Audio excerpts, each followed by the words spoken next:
The rain hammered against my hotel room window like bullets, each drop a reminder of the storm that had become my life. 3 hours ago I was Heidi Martinez, successful marketing executive, loving wife, devoted daughter. 3 hours ago I believed in happily ever after. Now I sit here staring at my wedding ring. A circle that once symbolized eternal love, now nothing more than expensive metal mocking me. My hands shake as I twist it off my finger for the first time in 5 years. The pale band of skin beneath looks naked, vulnerable. Like me. The image burns behind my eyelids. My husband Asher's hands on another woman's swollen belly. My best friend Rosemary's radiant smile as she accepted congratulations in my house. The betrayal cuts deeper than any knife could. But here's what they don't know about me yet. Here's what they're about to discover. I don't break. I rebuild. And when I'm done rebuilding, I destroy. This is my story. This is how I took back my power. This is how I made them pay. Before we continue, please write in the comment which country you are watching this video. We love knowing where our global family is tuning in from. And if this is your first time on this channel, please subscribe. Your support helps us bring even more epic revenge tales of life. Enjoy listening. 24 hours earlier, I was rushing through Chicago O'Hare Airport, my heels clicking against the polished floor as I navigated through the crowd. The Denver conference had ended a day early, and all I could think about was surprising Asher at home. We'd been married for 5 years, together for 7. College sweethearts who'd built what I thought was an unshakable foundation. Sure, things had been strained lately. Asher had been unemployed for 8 months after his marketing firm downsized, and the financial pressure was all on me. But I loved him. I believed we were strong enough to weather any storm. How naive I was. I remember calling my assistant Rebecca from the airport. Cancel my Monday meetings. I'm flying home early to surprise Asher. That's so sweet, Mrs. Martinez, she'd said. He's lucky to have you. Lucky. The word tastes bitter now. The flight felt endless. I kept imagining Asher's face when I walked through the door. Maybe we'd order takeout from that Thai place he loved, watch a movie, talk about his job interviews. Normal couple things. Happy couple things. My phone buzzed with a text from my best friend Rosemary. Can't wait to see you when you get back. I have news. I smiled, typing back. Me too. Home tomorrow night. Let's catch up. If I had known her news would shatter my world, I would have stayed in Denver forever. The taxi pulled up to our street just as the sun was setting, casting long shadows across the suburban neighborhood where Asher and I had bought our dream house 3 years ago. Well, where I had bought our dream house. The mortgage was in my name, paid with my salary like everything else in our life. But something was wrong. Cars lined both sides of the street. Not just any cars. I recognized my mother's blue sedan, my mother-in-law Lucy's silver SUV, and at least 6 others. A few neighbors stood on their porches looking toward our house with curious expressions. My heart started pounding as the taxi got closer. Colorful balloons bobbed in our front yard, pink and blue ones tied to the mailbox, more scattered across the porch. A large banner stretched across our front windows. Welcome our little miracle. The taxi driver glanced in his rearview mirror. Looks like someone's having a party at your place. Yeah, I whispered, my mouth suddenly dry. Looks like it. I paid the fare with trembling hands and stepped out onto the sidewalk, my suitcase wheels scraping against the concrete. The sound of laughter and music drifted from inside the house. My house, the house I'd been paying for alone while Asher looked for work. Pink and blue balloons. A baby shower banner. My best friend's text echoed in my mind. I have news. No. This couldn't be happening. I walked up the driveway on unsteady legs, each step feeling like I was walking through quicksand. Through the living room window I could see people inside holding drinks and gifts. My mother Caroline stood near the kitchen, laughing at something someone had said. My father Louis sat on our couch, looking more relaxed than I'd seen him in months. I reached for the front door handle, my key already in my hand. But I paused, some instinct telling me that once I opened this door, everything would change forever. The smart thing would have been to turn around. Get back in a taxi. Go to a hotel and call Asher. Demand an explanation. Instead, I turned the key and stepped inside. The first thing that hit me was the smell. Vanilla cake and coffee, the scent of celebration. Yellow and green streamers hung from the ceiling, and the coffee table overflowed with wrapped gifts in soft pastels. But it was the sight in the center of the room that stopped my heart. Rosemary sat in my favorite armchair, the one I'd saved for months to buy, glowing in a flowing maternity dress that showed off her very pregnant belly. 7 months, maybe 8. She was opening gifts while a circle of women I knew, our mutual friends, my family members, cooed over tiny clothes and baby bottles. And there, kneeling beside her chair, was my husband. Asher's hand rested protectively on Rosemary's stomach. His face lit up with pure joy as he helped her unwrap a gift. The tender way he touched her, the intimate smile they shared, it was everything he used to give me before the unemployment, before the distance, before whatever lies he'd been telling himself to justify this. For a moment, nobody noticed me standing in the doorway. I was invisible in my own home, watching my life implode in real time. Then Rosemary looked up and saw me. Her face went white as a sheet. The onesie she'd been holding dropped from her fingers. "Heidi," she whispered. The room fell silent. Every head turned toward me. My mother's face drained of color. My father started to stand, then sat back down. My mother-in-law Lucy just stared at me with something that looked almost like defiance. But it was Asher's reaction that broke something inside me. He didn't jump up. He didn't remove his hand from Rosemary's belly. He didn't look guilty or ashamed or sorry. He looked annoyed that I'd interrupted. "You're supposed to be in Denver until tomorrow," he said, like I was the one in the wrong.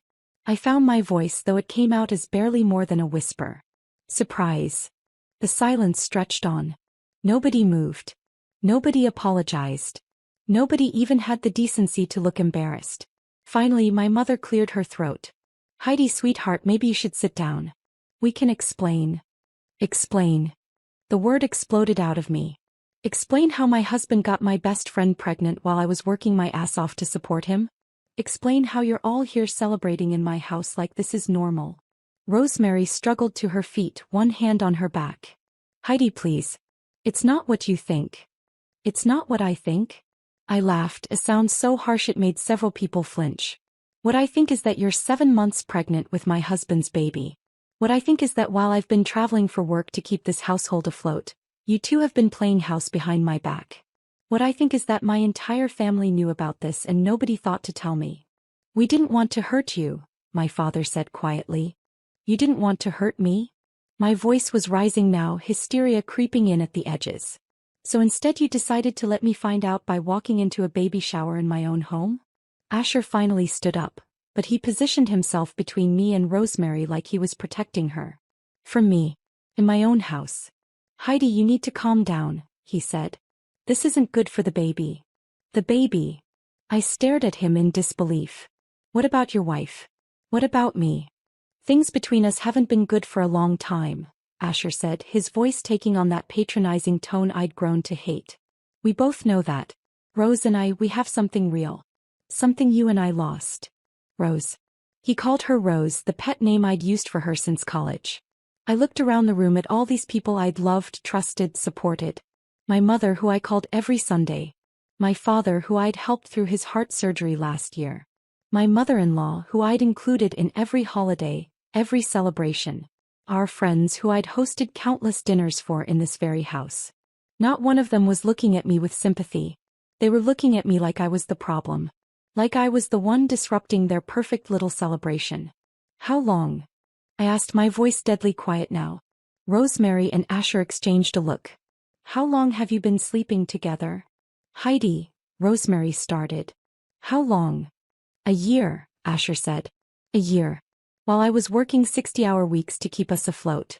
While I was paying the mortgage, the car payments, the groceries, his health insurance. While I was believing his lies about job interviews and networking events. And everyone knew?" Silence. "Everyone knew and nobody thought to tell me?" My mother stepped forward. "Sweetheart, we thought it was better if it came from them." "Better?" I turned on her, fury blazing through my veins. "You thought it was better to let me live a lie? To let me support a man who was cheating on me with my best friend? You have to understand," Lucy, my mother-in-law, spoke up for the first time. "Asher and Rosemary, they're in love. Real love. And now they're having a baby. That baby deserves a family." "That baby," I said slowly, "has a family. A father who can't hold down a job and a mother who stabs her best friends in the back." "Heidi," my mother gasped. "That's enough." "No," I said, looking around the room one more time. What's enough is this? All of this. I turned and walked back toward the door, but Asher's voice stopped me. Where are you going? I turned back, and for the first time since I'd walked in, I smiled. It wasn't a happy smile. I'm going somewhere I won't have to look at any of you traitors. Heidi, you're being dramatic, Rosemary said, tears starting to flow down her cheeks. We never meant for it to happen. It just did. But we can all still be friends.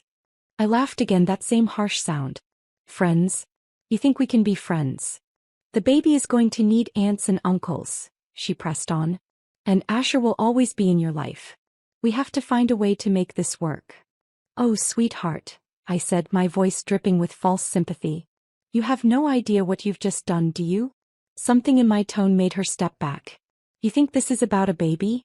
About love? You think you've won something here? I looked at Asher, memorizing his face. In a few months he was going to look very different. You want to know what you've won, Asher? You've won your freedom. Complete freedom. From me, from my money, from the life I built for us. Congratulations. I walked out of that house and didn't look back, even though I could hear them calling my name. Even though my mother was crying and my father was shouting for me to come back and talk. I had nothing left to say to any of them. But I had plenty left to do. The Marriott downtown wasn't fancy, but it was anonymous. I checked in using cash and a credit card they didn't know about. One I'd opened years ago for emergencies. I suppose this qualified. I sat on the bed in my business clothes, staring at my reflection in the mirror across the room. I looked pale, shocked. Broken. But I wasn't broken. Not yet. I pulled out my phone and scrolled through my contacts until I found the name I was looking for. James Walker, the lawyer who'd handled our house purchase 3 years ago. I'd kept his card because something about him impressed me. He was sharp, ruthless, and didn't believe in playing fair when the other side had already thrown out the rulebook. It was almost 9 p.m., but I called anyway. Walker Law Offices, this is James. He sounded tired but alert. Mr. Walker, this is Heidi Martinez. You handled a real estate transaction for me 3 years ago. I need to file for divorce and I need to do it fast. There was a pause. Mrs. Martinez? It's pretty late. Are you sure you don't want to sleep on this? Divorce is a big decision. My husband has been cheating on me with my best friend for over a year. She's 7 months pregnant with his baby.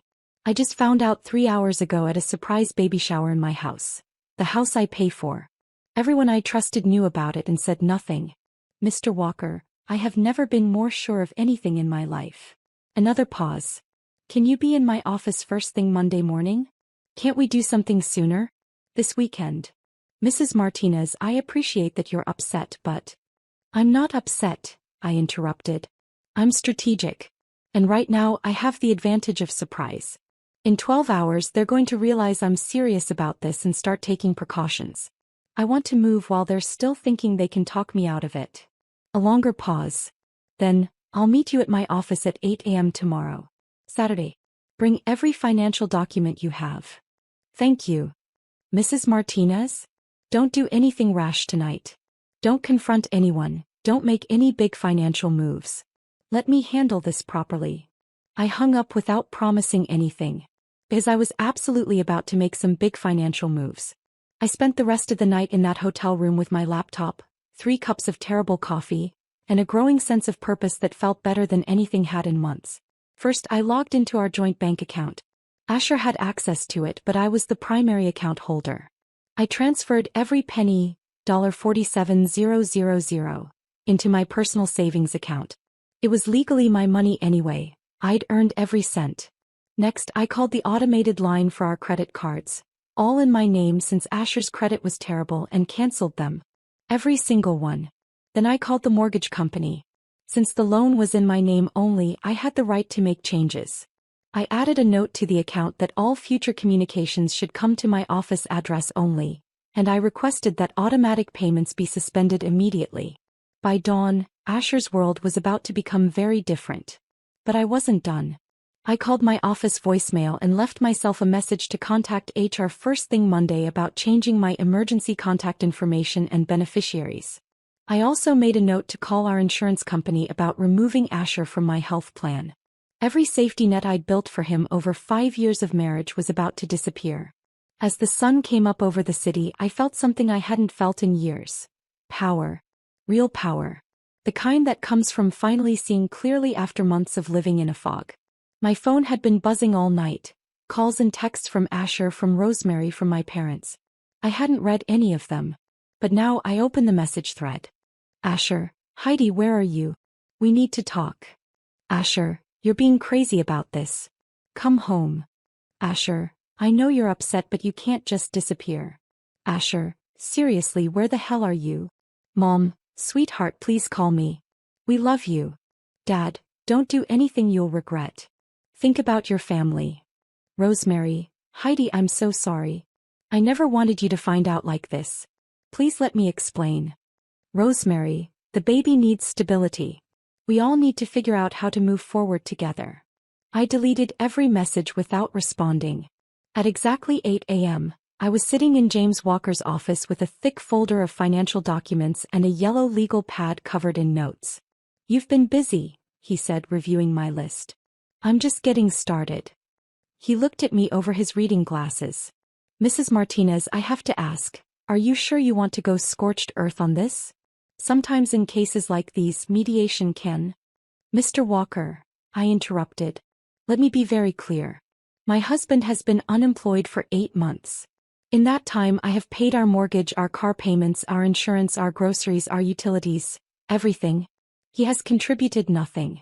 Meanwhile, he's been having an affair with my best friend and got her pregnant. My entire family knew about it and said nothing. I leaned forward in my chair. They had their chance to do the right thing. Now it's my turn. He nodded slowly. What are your goals here? I want him to get nothing. Not 1 penny of alimony, not 1 cent of my retirement accounts, not 1 piece of furniture from that house. I want him gone, and I want him to understand that actions have consequences. The house is entirely in my name. I bought it before we were married and never added him to the deed. Smart. Your retirement accounts. All mine. I was the only one contributing. This might be easier than I thought. Illinois is an equitable distribution state, but since you kept most assets separate and he contributed so little financially. He made some notes. We can definitely work with this. There's something else, I said. I want this done fast. I don't want to drag this out for months. How fast? How fast can it be done if he doesn't contest it? If he agrees to everything? 6 weeks, maybe 8. And if he fights it? Could be 6 months or more. I smiled. He won't fight it.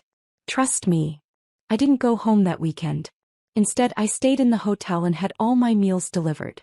I needed time to think, to plan, to prepare for what came next. On Monday morning, I went to work as usual, but my first stop was HR. I need to make some changes to my emergency contact information and insurance beneficiaries, I told Sandra, the HR manager. Of course. Is everything all right? I'm filing for divorce. Her expression shifted to professional sympathy. I'm so sorry, Heidi. What do you need from me? Within an hour, Asher was removed from my health insurance, my life insurance policy, and my 401k beneficiary list. My emergency contact was changed to my Aunt Gina, the only family member who hadn't been at that baby shower. Then I called the mortgage company.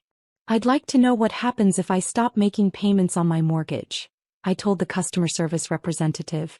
Well, you'd be in default after 30 days and we'd begin foreclosure proceedings after 90 days. And if I wanted to sell the house quickly, what would be the fastest way to do that? Are you having financial difficulties, Mrs. Martinez? We have programs. No financial difficulties. I just want to know my options. I took notes on everything she told me. By Tuesday, Asher was calling my office. Mrs. Martinez? There's an Asher Martinez online too. He says he's your husband, my assistant Rebecca said, her voice careful. Tell him I'm not available. He's called 4 times today. Then tell him I'm not available 4 times. Wednesday he started showing up at my office building. Security called me to say there was a man in the lobby demanding to see me. Tell security to escort him out. And if he comes back they should call the police. Thursday the divorce papers were served. Rebecca buzzed me around 10 a.m. Mrs. Martinez? There's a James Walker online one. Heidi, the papers were served this morning. Your husband has 30 days to respond. How did he take it? According to my process server, he seemed shocked. Kept saying there had to be some mistake. Any word from his lawyer? He doesn't have one yet. But give it time. I hung up and got back to work. I had a campaign to finish and a life to rebuild.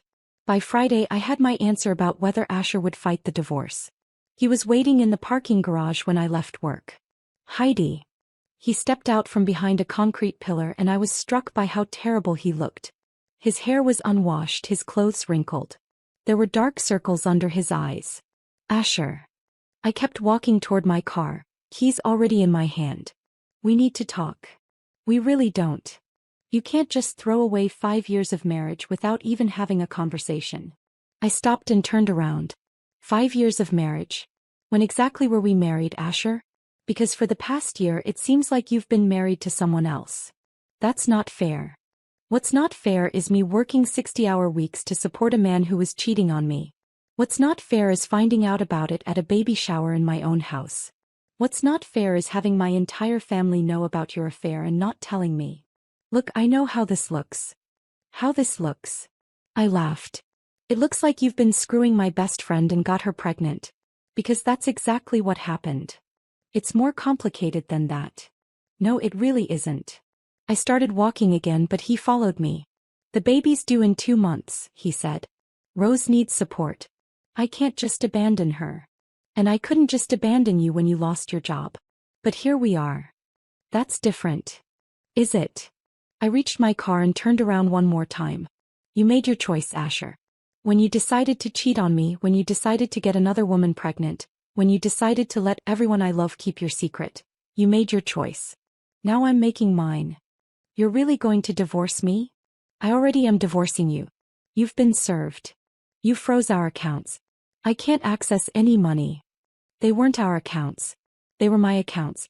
With my money that I earned. I need money for food, for gas. Then get a job. Heidi, please. I know I screwed up, but we can work through this. We can go to counseling. We. I stared at him in disbelief. There is no we anymore. There's you and your pregnant girlfriend and your baby. That's your family now. Deal with it. I got in my car and drove away, leaving him standing alone in the parking garage. That night I called my Aunt Gina. Heidi, sweetheart. I was wondering when you'd call. I heard what happened. You heard. Your mother called me. She's worried about you. Are you going to try to talk me into forgiving him too? There was a pause. Baby girl, I've been married 3 times. 2 of those men cheated on me. You want to know what I learned? What? A man who cheats on you when you're supporting him isn't a man worth keeping. And family who knows about it and doesn't tell you isn't family worth having. I started crying for the first time since this whole thing began. You come stay with me for a while, Aunt Gina said. And don't you dare feel guilty about protecting yourself. I moved in with Aunt Gina the following week. She lived in a cozy townhouse about 20 minutes from my office, and for the first time in months I felt like I could breathe. How are you handling the money situation? She asked over coffee one morning. What do you mean? Well, if you were supporting Asher and now you're not. I smiled. That's the beautiful part. I'm not handling the money situation. He is.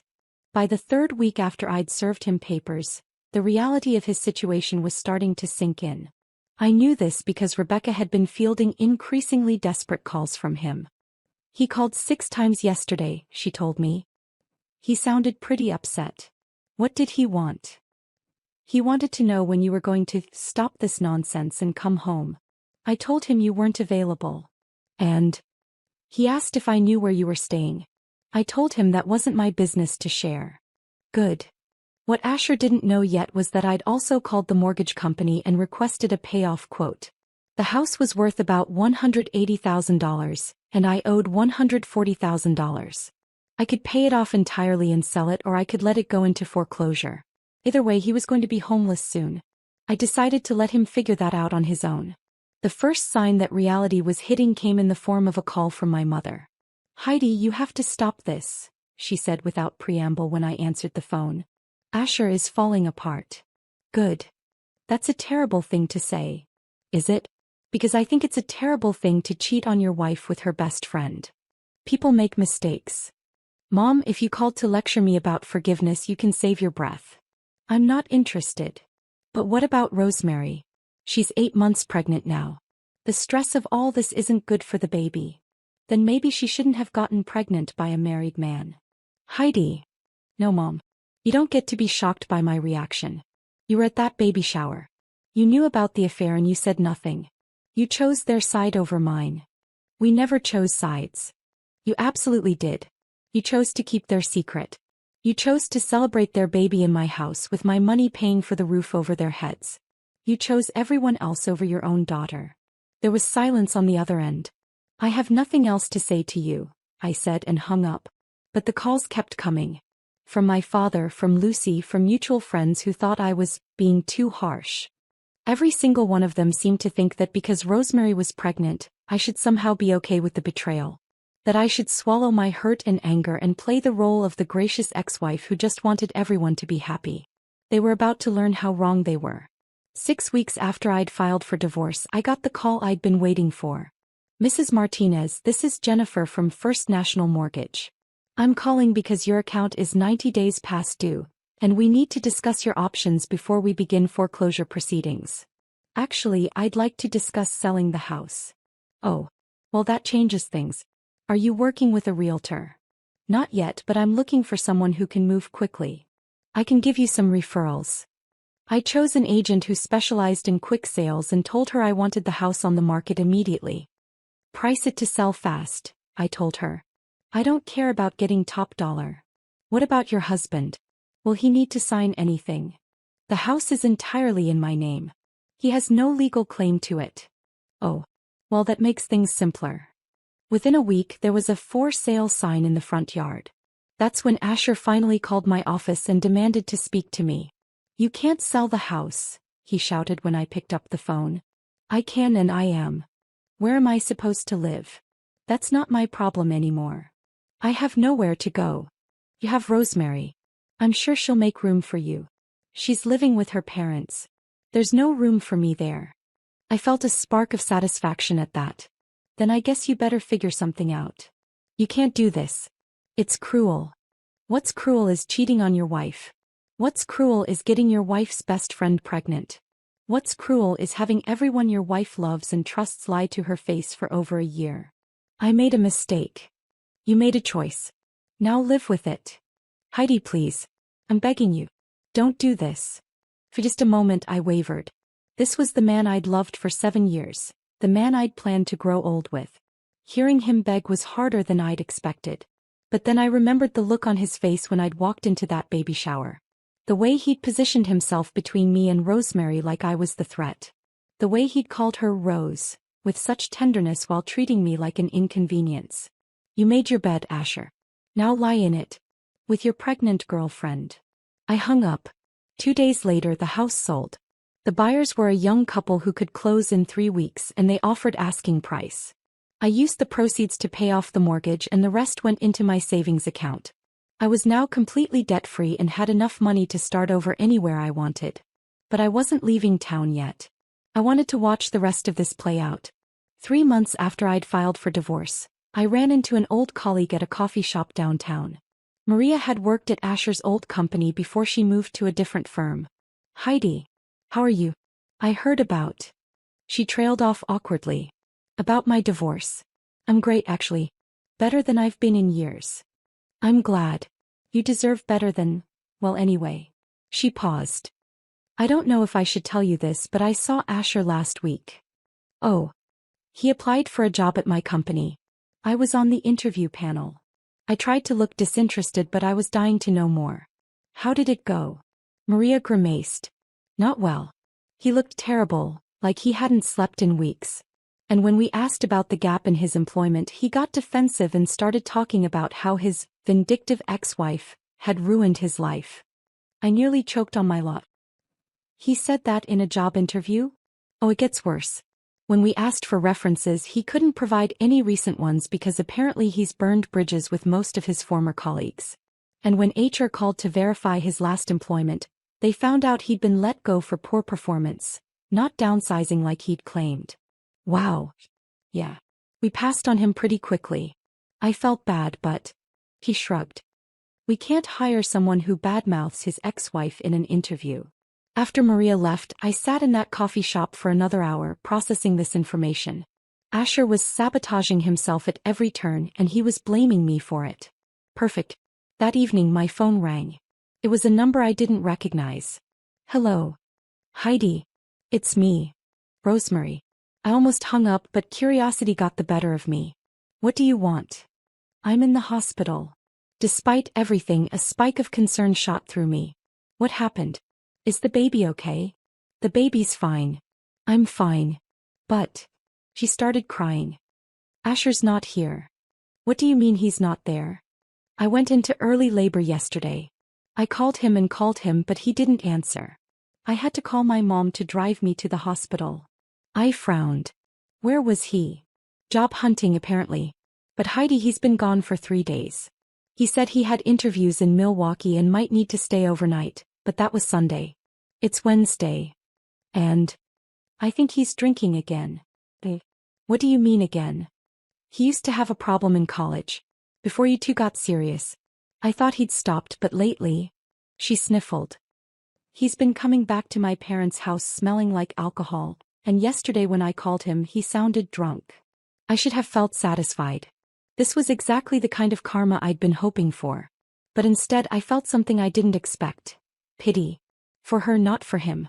Rosemary, why are you calling me? Because I don't know what to do. My parents are already stressed about me living there with the baby coming, and now Asher's disappeared and I'm scared and I don't have anyone else to. Stop. My voice was sharp. You don't get to call me for support. You don't get to make me your backup plan after you stole my husband. I know, but nothing. You wanted him, Rosemary. You fought for him, you got pregnant by him, you broke up my marriage for him. Well, congratulations. This is what you won. Heidi, please. You called me your best friend for 10 years, and then you stabbed me in the back for a man who can't even show up when you're having his baby. That's the choice you made. Now live with it. I hung up and immediately blocked her number. But her words haunted me for the rest of the night. Asher was drinking again. He was disappearing for days at a time. And Rosemary was alone in a hospital room, having just given birth to his child. Good, I told myself. They deserved each other. The divorce was finalized on a cold Tuesday in February, exactly 4 months after I'd walked into that baby shower. I sat in the courthouse next to James Walker, watching as the judge signed the papers that officially ended my marriage. Asher wasn't there. His court-appointed lawyer, he couldn't afford to hire his own, said he was dealing with a family emergency. What kind of emergency? The judge asked. His newborn son is in the NICU, Your Honor. Complications from premature birth. I felt a flicker of something, not quite sympathy but not satisfaction either. A baby in the NICU was serious, regardless of the circumstances of his conception. But then the lawyer continued, Mr. Martinez is also currently seeking treatment for alcohol dependency. There was the final domino. James leaned over and whispered, Are you okay with proceeding without him here? Absolutely. The judge reviewed our settlement agreement one more time. It was exactly what I'd wanted. I kept everything that was legally mine, which was nearly everything. The house sale proceeds, my retirement accounts, my car, my personal belongings. Asher got nothing except his clothes and his debts. Mrs. Martinez, do you understand that this agreement means you will receive no alimony and owe no alimony? Yes, Your Honor. And you're satisfied with this arrangement? Completely. Very well. The marriage between Heidi Martinez and Asher Martinez is hereby dissolved. Just like that, it was over. Walking out of that courthouse, I felt lighter than I had in years. The winter air was crisp and clean, and for the first time since this whole nightmare began, I felt like I could see my future clearly. James walked me to my car. So what's next for you? I've been offered a promotion at work. Senior Vice President of Marketing. It would mean relocating to our Seattle office. Congratulations. You taking it? I think so. There's nothing keeping me here anymore. What about your family? I thought about my parents who still called occasionally to guilt me about abandoning Asher in his time of need. About my mother-in-law, who'd sent me a nasty letter about how I was destroying an innocent baby's chance at having a father. My real family is my Aunt Gina. She's thinking about moving to the Pacific Northwest anyway. Says she's tired of Chicago winters. James smiled. Sounds like a fresh start. Exactly what I need. 6 months later, I was settled into my new life in Seattle. I had a corner office with a view of Puget Sound, a small but beautiful apartment in Capitol Hill, and for the first time in years I was dating again. Nothing serious, but it felt good to remember that I was an attractive, successful woman who deserved to be treated well. I hadn't heard anything about Asher or Rosemary since the divorce, and I'd been happy to keep it that way. But Aunt Gina, who'd moved to Portland and visited me regularly, occasionally brought news from Chicago. "Your mother called me last week," she said over dinner at my favorite seafood place. "Oh. She wanted me to give you a message." I sighed. "Let me guess. Asher's doing terrible and it's all my fault." "Actually no. She wanted to apologize." I nearly dropped my fork. "What?" "Apparently Rosemary finally told them the truth about how the affair started." "Which is?" Gina pulled out her phone and scrolled through her notes. "According to your mother, Rosemary admitted that she pursued Asher aggressively. Started showing up at your house when she knew you were traveling, bringing him food, offering to help with job applications. Your mother said Rosemary told her she'd been attracted to Asher since college but never acted on it until she saw an opportunity." I felt a strange mix of vindication and disgust. So she's admitting she deliberately broke up my marriage. Gets worse. She also admitted that she lied about the timeline. The affair didn't start a year ago. It started almost 2 years ago, right after Asher lost his job. 2 years. While I was working myself to death to keep us afloat, both of them had been planning my destruction. "There's more," Gina continued. "Apparently Asher's been in and out of rehab 3 times since the baby was born. Rosemary finally threw him out permanently last month." "What?" "She filed for a restraining order. Said he'd gotten violent when he was drinking." I sat back in my chair processing this. Where is he now? Homeless, near as anyone can tell. Living out of his car when he can afford gas, crashing at shelters when he can't. I should have felt triumphant. This was everything I'd wanted, wasn't it? Complete destruction of the man who'd betrayed me? That I felt empty. What about the baby? Healthy now, thank God. Rosemary moved back in with her parents. Your mother said she seems pretty miserable. Good. But even as I said it, I wasn't sure I meant it anymore. 8 months after my divorce was finalized, I flew back to Chicago for a work conference. I hadn't planned to see anyone from my old life, but fate had other plans. I was walking out of the hotel on my last night in town when I saw him. Asher was sitting on a bench outside the Starbucks across the street, and for a moment I didn't recognize him. He'd lost at least 30 pounds, his hair was longer and unkempt, and his clothes looked like they hadn't been washed in days. He was staring at nothing, holding a cardboard cup that probably contained the cheapest coffee on the menu. This was the man who'd broken my heart.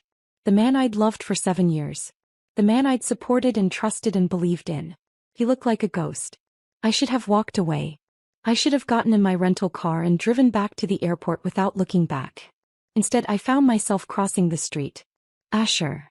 He looked up and I saw the exact moment he recognized me. His face went through a series of emotions. Surprise, shame, hope, despair, before settling on resignation. Heidi. I sat down on the other end of the bench, keeping distance between us. You look. He trailed off, shaking his head. You look amazing. Success suits you. Thank you. We sat in silence for a few minutes. He smelled like alcohol and cigarettes, and I could see his hands shaking as he held his coffee cup. I heard about the baby, I said finally. Congratulations. He laughed, a bitter sound. Congratulations? I haven't seen him in 2 months. Rosemary won't let me anywhere near him. Maybe that's for the best. Yeah. Probably. He took a sip of coffee. I fucked up everything, didn't I? Yes, you did. I thought. He shook his head again. I don't know what I thought. That the grass was greener, I guess. That if I could just start over with someone who didn't know what a failure I was. I never thought you were a failure. No? Because I sure felt like one. You were so successful, so put together. And I was just this unemployed loser living off his wife's money. So you decided to cheat on me with my best friend? I decided to be selfish. I decided to take the easy way out instead of dealing with my problems. He looked at me for the first time since I'd sat down. I'm sorry, Heidi. I know that doesn't mean anything now, but I'm sorry.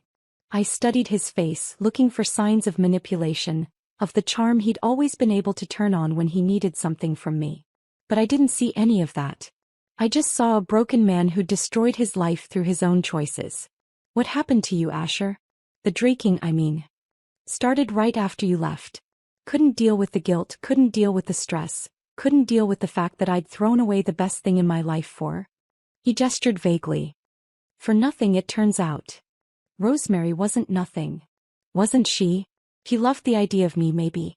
The idea of stealing someone else's husband, of winning some competition I didn't even know we were having. But she didn't love me. How could she? She didn't even know me.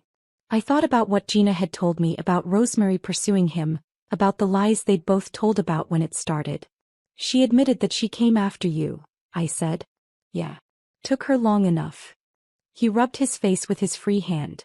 You want to know the really fucked up part? I knew you were the better woman. I always knew that. You were loyal, hardworking, honest. Everything I wasn't. Then why? Because she made me feel like I was worth something. Like I was desirable instead of just tolerated. She looked at me like I was a prize instead of a burden. He laughed again. Turns out when you get the prize, you realize it's not worth what you paid for it. I felt tears prick at my eyes, but I blinked them back. What are you going to do now? I don't know. Try to get sober again, I guess. Try to find a job that doesn't require references. Try to figure out how to be a father to a son I'm not allowed to see. You could move away. Start fresh somewhere else. With what money? I can barely afford gas for my car, and that's when it's running. I reached into my purse and pulled out my wallet. I had about $60 in cash and I handed it to him without thinking. He stared at the money like it was a snake. I can't take this. It's not a loan. It's not charity. It's just closure. Closure. You apologized. I believe you mean it. This conversation is the ending our marriage should have had. Civil. Honest. Human. He took the money with shaking hands. Thank you. Don't thank me. Just try to be better. For your son, if not for yourself. I stood up to leave, but his voice stopped me. Heidi. Yeah. You were right to leave me. You were right about everything. I looked down at him one more time, this broken shell of the man I'd once loved, and felt something I hadn't expected. Peace. I know, I said. Take care of yourself, Asher. I flew back to Seattle the next morning with a strange sense of completion. Seeing Asher like that, destroyed, desperate, alone, should have felt like the ultimate victory. And in a way it did. Justice had been served. Karma had done its work. But what felt even better was the realization that I no longer needed him to suffer for me to be happy. I had built a new life that was entirely my own. A life where I was valued, respected, successful, and free. A life where I didn't have to support anyone who didn't support me back. That was the real victory. My phone rang as I was walking through Seattle-Tacoma Airport. It was my mother. Heidi, Gina told me you saw Asher. I did. How are you feeling about that? I considered the question carefully. Sad for him. Grateful for me. Ready to move on completely. I owe you an apology, my mother said quietly. A real one. Not for Asher, that's between you and him. But for not telling you about the affair. For choosing to protect him instead of you. For making you feel like your reaction was wrong. Thank you. You're my daughter. I should have been on your side from the beginning. Yes, you should have. Can you forgive me? I thought about it as I found my gate and settled in to wait for my flight. Could I forgive her? Could I forgive any of them? I can forgive you, I said finally. But things are different now. I'm different now. I'm not going to pretend that what happened didn't matter, and I'm not going to go back to the way things were before. I understand. I hope you do. Because I like who I've become. I like the life I've built. And I'm not going to compromise it for anyone ever again. I'm proud of you, she said, and I could hear tears in her voice. I know I didn't act like it at the time, but I'm proud of how strong you've been. After I hung up, I sat in that airport gate thinking about strength. For most of my life, I'd thought strength meant enduring. Putting up with things. Sacrificing for others. Making excuses for people who hurt me. Now I knew better. Strength meant knowing your worth and refusing to accept less than you deserved. Strength meant walking away from people who betrayed you even when it was hard. Strength meant building a life so good that you didn't need anyone else's approval to feel complete. I'm writing this from my home office in my new house in the hills above Seattle. Through my window I can see the Sound and the Olympic Mountains beyond. It's a perfect Saturday morning, and I'm about to meet my boyfriend David for brunch before we go hiking. David is nothing like Asher. He's a successful architect who owns his own firm, he's emotionally mature, and he treats me like an equal partner. When I told him the story of my first marriage, he said exactly what I needed to hear. I'm sorry that happened to you and I'm grateful that it led you here. I still live by myself and I intend to keep it that way for a while. I learned that I like my own space, my own routine, my own money. If and when I decide to combine my life with someone else's again, it will be as an addition to my happiness, not a requirement for it. I haven't spoken to Asher since that night outside the Starbucks. But I heard through Aunt Gina that he eventually got sober and found work at a warehouse outside Chicago. He sees his son every other weekend now, and according to her, he seems to be trying to rebuild his life responsibly. I hope that's true. Not because I've forgiven him. Forgiveness is different from moving on. But because his son deserves a father who's present and stable. Rosemary tried to reach out to me about a year ago through social media. She wanted to make amends and rebuild our friendship. I deleted the message without responding. Some bridges once burned should stay that way. My relationship with my parents is cordial but distant. We talk on holidays and birthdays. They're always careful to ask about my life without giving advice or opinions I didn't request. It's not the close relationship we used to have, but it's honest and that matters more to me now. The house I shared with Asher sold 3 years ago to that young couple who reminded me of who I used to be. Hopeful, trusting, ready to build a life with someone I loved. I hope they're happier in it than I was. I hope they're stronger than I was. I hope they never have to learn the lessons I learned. But if they do, I hope they learn them as thoroughly as I did. People sometimes ask me if I regret how I handled the divorce, if I think I was too harsh, too unforgiving. They suggest that maybe I should have tried counseling, that maybe I should have considered the baby, that maybe I should have been more understanding about Asher's struggles. To those people I say this. I spent 5 years understanding Asher's struggles. I spent 5 years being patient and supportive and forgiving. I spent 5 years making excuses for someone who was lying to me every single day. I gave him my loyalty, my trust, my financial support, and my love. In return, he gave me betrayal, humiliation, and pain. I owed him nothing after that. Not understanding, not forgiveness, not a soft landing for the consequences of his choices. What I owed myself was protection, respect, and the chance to build a life with someone who would treat me the way I deserved to be treated. That's exactly what I did. Sometimes people call what I did revenge. I prefer to think of it as justice. Or better yet, as self-respect in action. I didn't destroy Asher's life. He did that himself when he chose to cheat on me with my best friend. I simply stopped preventing the natural consequences of his actions. I stopped being his safety net, his financial support, his excuse maker. I stopped protecting him from reality. And reality, as it turned out, was harsh. But that wasn't my responsibility to fix. It was his responsibility to face. I learned something important through all of this. You teach people how to treat you. For 5 years, I taught Asher that he could take me for granted, that he could depend on me no matter what, that I would always be there to clean up his messes. I taught him wrong. Now I teach people something different. I teach them that I have boundaries, that I have standards, that I won't tolerate disrespect or betrayal or lies. I teach them that I'm worth more than that. And you know what? They listen. The men I date now treat me well because they know I won't accept anything less. My colleagues respect me because I respect myself. My friends value our relationships because they know I won't stay friends with people who hurt me. I'm not the same woman who walked into that baby shower 3 years ago. That woman was too forgiving, too understanding, too willing to sacrifice her own happiness for other people's comfort. This woman, the woman I am now, is stronger, smarter, and infinitely happier. This woman knows her worth and refuses to accept less than she deserves. This woman built a life so good that no one can take it away from her. This woman won.